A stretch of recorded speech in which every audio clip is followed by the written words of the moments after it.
क्यों दिया था माता पार्वती ने गौ माता को जूठन खाने का श्राप। तीज का दिन था और माता पार्वती ने तीज का व्रत रखा था।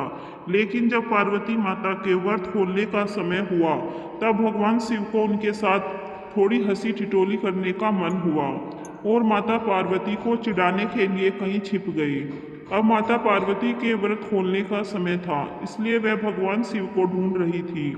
उन्होंने शिवजी को हर दिशा में हर जगह ढूंढा, गुफा जंगल पहाड़, लेकिन माता पार्वती को शिवजी कहीं नहीं मिले। और अंत में थक हारकर माता पार्वती एक खाली मैदान में बैठ गई और शिवजी के आने का इंतजार करने लगी। समय बीतता गया लेकिन भोलेनाथ नहीं आए।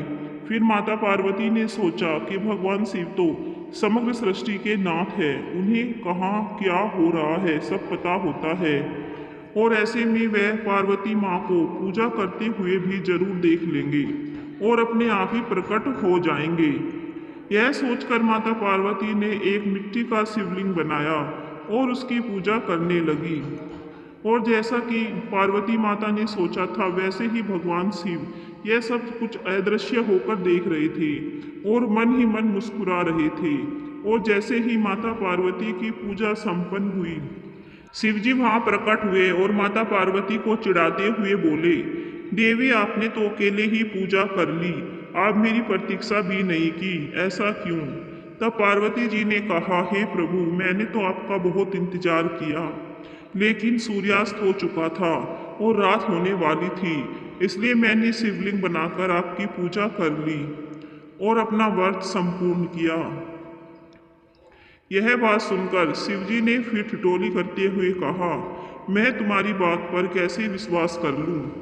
क्या इस बात का कोई साक्ष्य है? तब माता पार्वती ने थोड़ी दूर एक गाय को खड़े हुए देखा। तब माता पार्वती ने कहा, ये गाय मेरी पूजा की साक्षी है, आप इन्हीं से पूछ लीजिए।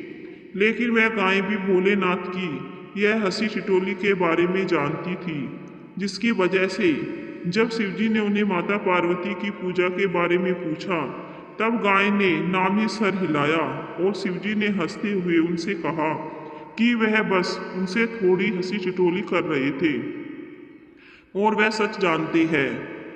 लेकिन अपने पति के सामने झूठा कहलाने का कलंक माता पार्वती को सहन न हुआ और उन्होंने गाय को श्राप देते हुए कहा, जिस तरह आज तूने झूठ बोला है उसी तरह अब तुझे झूठन ही खानी होगी।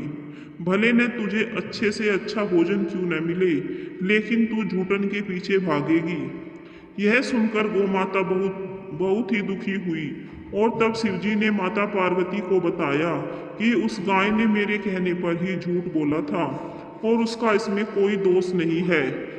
यह बात सुनकर माता पार्वती को अपने श्राप पर बहुत दुख हुआ और उन्होंने गौ माता को यह आशीर्वाद दिया कि वह दिव्य जन्मा है और उनके सभी गुण जैसे है वैसे ही रहेंगे, लेकिन उनका दिया गया श्राप अब टल नहीं सकता।